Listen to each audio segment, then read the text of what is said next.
अस्सलामुअलैकुम, मैं हूं मलिक अब्दुल रहमान और मैं अपने YouTube के चैनल पर तमाम नाज़रीन को खुशामदीद कहता हूं। इंडिया ने वर्ल्ड कप में लगातार 5वीं जीत हासिल कर ली और उन्होंने आज जो है वो 274 रन का जो टारगेट उनको दिया गया था वो 6 विकेट्स के नुकसान पर पूरा कर दिया। और विराट कोहली ने एक दफा फिर साबित कर दिया है कि उनसे बड़ा कोई चीज मास्टर है नहीं, उनसे बड़ा कोई बैट्समैन है नहीं और उनका दुनिया के किसी भी बैट्समैन से आप कोई जो है वो मुवाजना नहीं कर सकते। और दूसरी तरफ न्यूजीलैंड थी जो अभी तक 4 मैचेस से अनबीटेबल थी, जो थी वो उनको किसी टीम ने हराया नहीं था, लेकिन इंडिया ने उनसे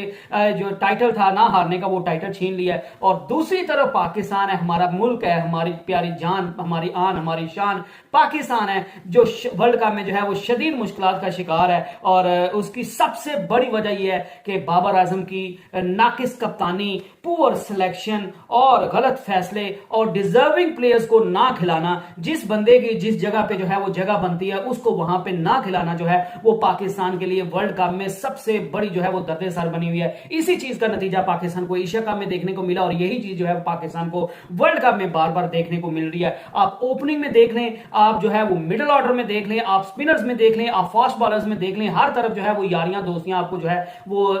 ऊपर आती हुई दिखाई देंगी और इस चीज का जो है वो नुकसान पाकिस्तान को हो रहा है। आज पाकिस्तान के जो मोस्ट प्रोबेबल जो है वो ओपनर, फ्यूचर के ओपनर साइम अयूब और शान मसूद ने डोमेस्टिक क्रिकेट में जो है वो तहलका मचा दिया, उन्होंने तबाही मचा दी है। दोनों प्लेयर्स ने बॉलर्स के छक्के छुड़ा दिए और मार मार कर बॉलर्स का बुरकस निकाल दिया है और उसके साथ साथ फील्डर्स को भी जो है वो भगा भगा के उनकी भी दुर्गत बना दी है। आज कायदे ट्रॉफी का जो है वो फाइनल खेला जा रहा था कजाफी स्टेडियम में, कराची वाइट्स वर्सेस फैसलाबाद के दरमियान। और क्या खूबसूरत बैटिंग की है कराची वाइट्स के ओपनर्स ने। साइम अयूब जो है वो 200 रन बना के नॉट आउट रहे और शान मसूद इससे पहले जो है वो 180 रन जो है बनाकर आउट हुए। साइम अयूब की जो है वो बैटिंग की बात की जाए, उनने 200 रन नॉट आउट अभी तक बनाए हैं, जिसमें 2 छक्के शामिल हैं और 22 चौके शामिल हैं। ऑलमोस्ट 83 के स्ट्राइक रेट से जो है वो खेल रहे हैं। शान मसूद ने 180 जो है वो रन बना के आउट हुए, 7 छक्के उन्होंने लगाए और 13 चौके जो है वो उनने लगाए हैं। और इन्हीं दोनों खिलाड़ियों को वर्ल्ड कप से पहले जो है वो सिलेक्ट करने की बात की जा रही थी, क्योंकि फहर जमान को बताया जा रहा था कि वो जो है वो सही से फिट नहीं है, वो उसकी फॉर्म बुरी लगी हुई है। इमामुल हक भी कोई अच्छा परफॉर्म नहीं थे कर रहे, वो तो अल्लाह के फजल हुआ कि आपने अब्दुल्ला शफीक को वैसे ही ले गए हुए थे और आपने उसको श्रीलंका के खिलाफ मौका दिया और उसने परफॉर्म कर दिया। अदरवाइज आपके जो आप स्पेशलिस्ट जिनको आपने पूरा वर्ल्ड कप खिलाना था, फहर जमान और इमामुल हक, वो दोनों आउट ऑफ द फॉर्म थे। और फहर जमान तो अभी भी जो है वो नी की इंजरी उनकी चल रही है और हर बंदा यही बात कर रहा था कि कैरिबियन प्रीमियर लीग में साइम अयूब की जिस तरह की फॉर्म लगी हुई थी, शान मसूद की जो है वो जिस तरह की उनने काउंटी क्रिकेट में जो है वो डर्बी शायर की कप्तानी करते हुए इनिंग खेली थी 180 प्लस रन की, तो हर बंदा जो है वो बात कर रहा था कि आपको ओपनर चेंज करने चाहिए, पाकिस्तान को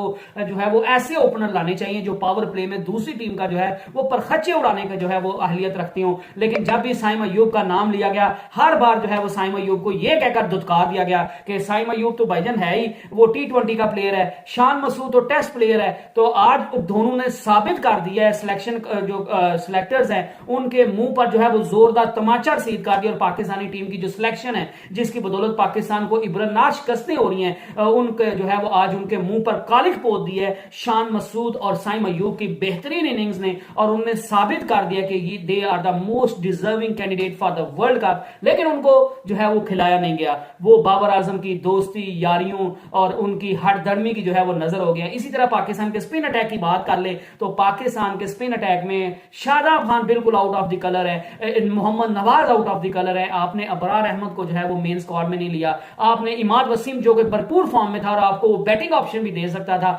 नई गेंद से जो पाकिस्तान को मसला हो रहा है बैटिंग करने में और बॉलिंग करने में, विकेट्स लेने में, तो इमाद वसीम वो भी कमी पूरी कर सकता था और उसके साथ कमी पूरी कर सकता था अबरार अहमद जो मिस्ट्री स्पिनर है, वो वर्ल्ड कप में पाकिस्तान की तरफ से खेलते हुए बड़ा लीथल साबित हो सकता था। लेकिन आपने अबरार अहमद को एक तो रिजर्व में रख लिया, दूसरा आपको समझते हैं कि इमाद वसीम जो है वो डायरेक्ट बाबर आजम के कंपटीटर है, तो इस वजह से उनको भी मौका नहीं दिया गया। और बाबर आजम ने यही कह के जो है वो वर्ल्ड कप की टीम को बरकरार रखा कि मैं इन्हीं प्लेयर्स के साथ 2-3 साल से हम खेल रहे हैं और इनको बाय नहीं कर सकते, मुझे इन्हीं पर भरोसा और यही मुझे जो है वो वर्ल्ड कप जितवाएंगे। तो बाबर आजम को अब नजर आ गया कि कैसे वो वर्ल्ड कप जिताएंगे। मोहम्मद नसीम शाह जो थे, वो जो पाकिस्तानी टीम के फास्ट बॉलिंग की जान थे, जो अच्छी बॉलिंग करते थे, अच्छी लाइन और लेंथ के साथ बॉलिंग करते थे और दूसरी टीम पर प्रेशर आता था और उसका फायदा जो है वो हारिस रऊफ और शहीन शाह अफरीदी उठाते थे और वो विकेट्स ले लेते थे। और लेकिन अब नसीम शाह के जाने की देर हुई है कि शहीन शाह अफरीदी भी आउट ऑफ द कलर दिखाई दे रहे हैं, हारिस रऊफ भी आउट ऑफ द कलर दिखाई दे रहे हैं, क्योंकि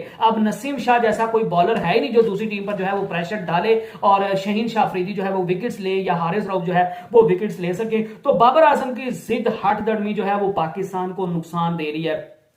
पाकिस्तान के ओपनर्स की बात करें या स्पिनर्स की या इवन फास्ट बॉलर्स की, हर जगह जो है वो आपको यारियां, दोस्तियां और रेलू कटे देखने को मिलेंगे, जिसका नुकसान पाकिस्तान को उठाना पड़ रहा है। पाकिस्तानी टीम का तो ये हाल है कि बाबर आजम अपने यारों और दोस्तों को जो है वो फॉर्म में वापस लाने के लिए कई कई अहम मैच जो है वो दांव पर लगा देते हैं, जिसका नतीजा पाकिस्तान को एशिया कप में इब्रनाक इंडिया से हार की सूरत में मिला, जिसका नतीजा पाकिस्तान को श्रीलंका के खिलाफ जो है वो इब्रनाक हार की सूरत में मिला। लेकिन पाकिस्तान ने, बाबर आजम ने, पाकिस्तान के सिलेक्टर ने, इंजमाम उल हक ने बिल्कुल इससे 1% भी जो है वो इससे सबक नहीं सीखा और मोहम्मद हफीज पीटता रहा और अपनी जान मारता रहा। वो बार बार कहता रहा कि भाईजान इमाद वसीम को खिला लो, अबरार अहमद को खिला लो, मोहम्मद आमिर को, चले मोहम्मद आमिर का तो मोहम्मद हफीज ने नहीं था कहा, लेकिन इमाद वसीम के लिए, सरफराज अहमद के लिए और अबरार अहमद के लिए जो है वो बंदा जोर लगाता रहा, लेकिन उसकी बात नहीं मानी गई। बाबर आजम ने यह कह के जो है अपनी टीम सेलेक्ट करवा ली कि अगर आप मेरी टीम मुझे नहीं देंगे जो मैं कह रहा हूं तो मैं वर्ल्ड कप की जो है वो इस्तीफा दे दूंगा,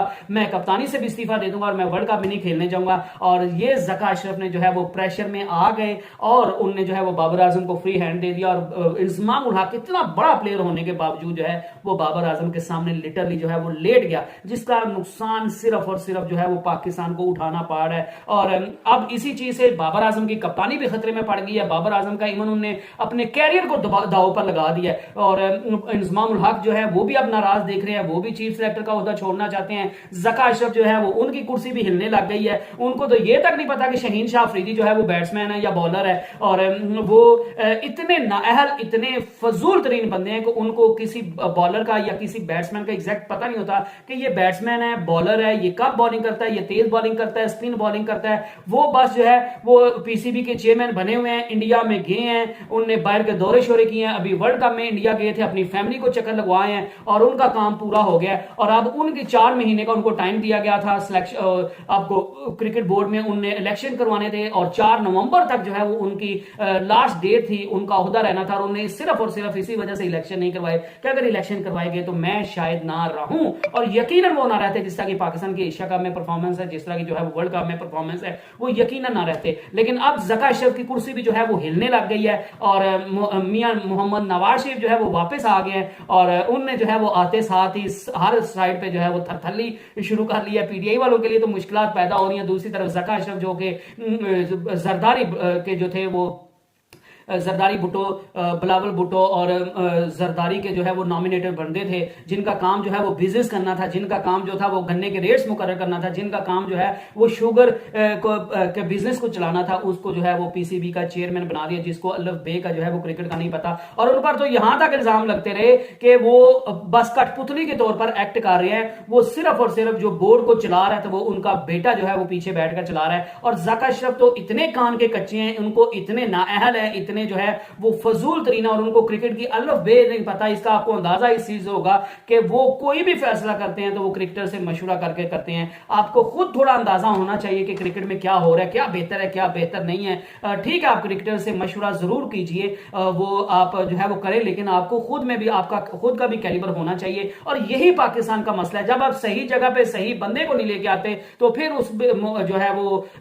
उस इदारे की, उस टीम की और उस जो है वो कौम की जो है वो बुरा वक्त शुरू हो जाता है। और यही पूरे पाकिस्तान में हो रहा है कि जो बंदा डिजर्विंग है नहीं, वो सिर्फ और सिर्फ सिफारिश की वजह से या पैसे के बलबूते पर जो है वो ऊंची पोस्ट पर बैठा हुआ जो डिजर्विंग बंदे हैं उनको मौका नहीं दिया जाता, जिस वजह से पाकिस्तान का जो है वो दिन ब दिन बैठा बैठता जा रहा है। पर हमारा टॉपिक जो है वो क्रिकेट है, तो बाबर आजम ने जो है वो पाकिस्तानी टीम को अपनी जागीर जो है वो बना लिया हुआ है और वो अपनी जिद हठधर्मी की तस्कीन की खातिर पाकिस्तान के लिए वर्ल्ड कप को जो है वो दाव पे लगा रहे हैं। उनने तो अपनी कप्तानी और यहां तक कि अपने जो है वो कैरियर को भी दाव पे लगा दिया, लेकिन नुकसान इन सब मामलों में सिर्फ और सिर्फ पाकिस्तान का हो रहा है। और पाकिस्तानी में सिलेक्ट होते ये जो है वो साइम अयूब, ये अगर जब इनको कहा गया था कि ये T20 का प्लेयर है और आज उसने साबित कर दिया कि उसके अंदर टेस्ट खेलने की, उसके अंदर ओडीआई खेलने की, उसके अंदर जो है वो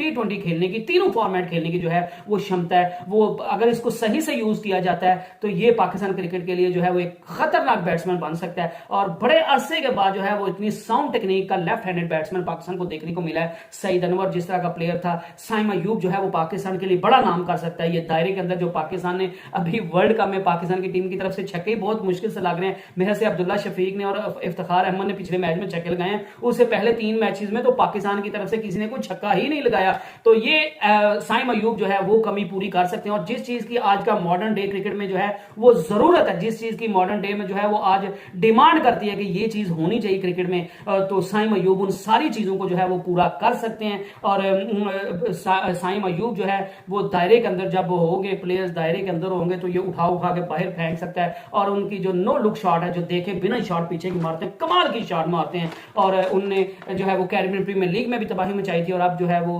कायदे आजम ट्रॉफी जो कि पाकिस्तान का लीडिंग टूर्नामेंट है, सबसे बेहतरीन टूर्नामेंट है, उसके फाइनल में जो है वो इतनी अच्छी कारकर्दगी दिखा रहे हैं कि वो सिलेक्टर्स के मुंह पर जोरदार तमाचा रसीद कर रहे हैं कि आप जो कहते थे कि मैं सिर्फ T20 का प्लेयर हूं, ये देख लो, मैं जो आपने सिलेक्ट किए हुए हैं, जो आपने रेलू कट्टे आप खिला रहे हो, उनसे मैं कई गुना जो है वो बेहतर परफॉर्म कर सकता हूं। और साइम अयूब की तरफ देख के लग रहा है, क्योंकि शान मसूद तो काफी अर्सा पाकिस्तान के लिए खेल चुके हैं, इस वजह से साइम अयूब की इसलिए बात कर रहा हूं कि वो भी यंगस्टर है, वो पाकिस्तान का ब्राइट फ्यूचर है। और पाकिस्तान को जो ओपनिंग में मसला हो रहा है कि पाकिस्तान को कोई तेज खेलने वाला नहीं मिल रहा, फहर जमान एक है और वो जो है वो आउट ऑफ द फॉर्म चल रहा है। और अगर साइम अयूब जो है वो पाकिस्तान को अगर इनको सही से यूज करते हैं और अब्दुल्ला शफीक और साइम अयूब की ओपनिंग जोड़ी पाकिस्तान T20 में, ODI में और इवन टेस्ट में भी खिलाएं, तो मेरे ख्याल से ये पाकिस्तान की बल्कि दुनिया की लीथल जो है वो ओपनिंग जोड़ी बनने के काबिल है। और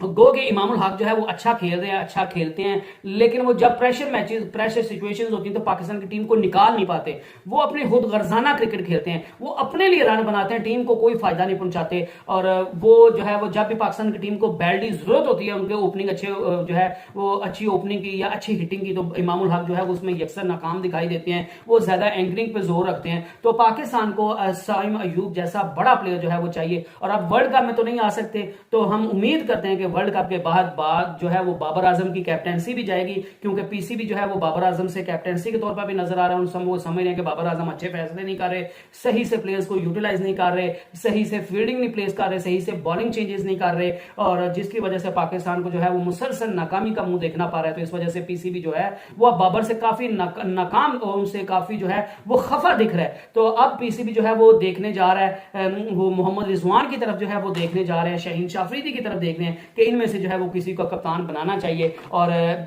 पीसीबी के जो मैनेजमेंट कमेटी के जो चेयरमैन है ज़का अशरफ, उनके कानों में बार बार मुख्तलिफ लोगों की तरफ से फूंका जा रहा है कि बाबर आजम को कैप्टनसी से हटा दो, और वो वैसे भी जिस तरह का पाकिस्तान परफॉर्म कर रहा है तो बाबर आजम की कैप्टनसी वैसे भी जाएगी, वो टेंशन की बात नहीं है। लेकिन सबसे बड़ा मसला ये है कि 4 नवंबर को मियां मोहम्मद नवाज शरीफ आ चुके हैं, और 4 नवंबर को ज़का अशरफ की जो है वो लास्ट डेट है उनके अपॉइंटमेंट की, उनका मुद्दत जो है वो 4 माह पूरी हो रही है। तो उसके बाद मुझे जिस तरह लग रहा है कि जो है वो मियां मोहम्मद नवाज शरीफ जो है वो सारी चीजों को कंट्रोल कर रहे हैं, वो एक जो है वो प्रॉक्सी वजीर आजम के तौर पर जो है वो काम कर रहे हैं अभी से ही। और वो अगर सेलेक्ट हो जाते हैं तो फिर तो वाह वाह क्या बल्ले बल्ले हो जाएगी। और नजम सेठी की एक दफा फिर जो है वो पाकिस्तान क्रिकेट बोर्ड में वापसी होने जा रही है। और इलेक्शन के बाद जिस तरह लग रहा है कि नून लीग जो है वो आपको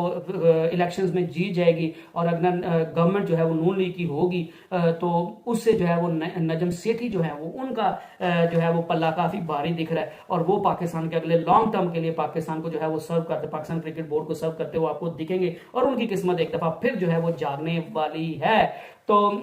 ज़का अशरफ चेंज बाबर आजम को उसी सूरत ही करेंगे जब जो है वो ज़का अशरफ खुद रहेंगे। बहरहाल हर चीज जो है वो पाकिस्तान के लिए इस टाइम जो है वो उल्टी पुल्टी हुई है, कोई चीज समझ नहीं आ रही कि क्या बनना है क्या बनाना है। हर चीज जो है वो बाबर आजम की जिद हर तड़मी अना की तस्कीन की खातिर जो है वो कुर्बान की जा रही है, और उसका नुकसान सिर्फ और सिर्फ अगर किसी को हो रहा है तो वो पाकिस्तान क्रिकेट टीम को हो रहा है। तो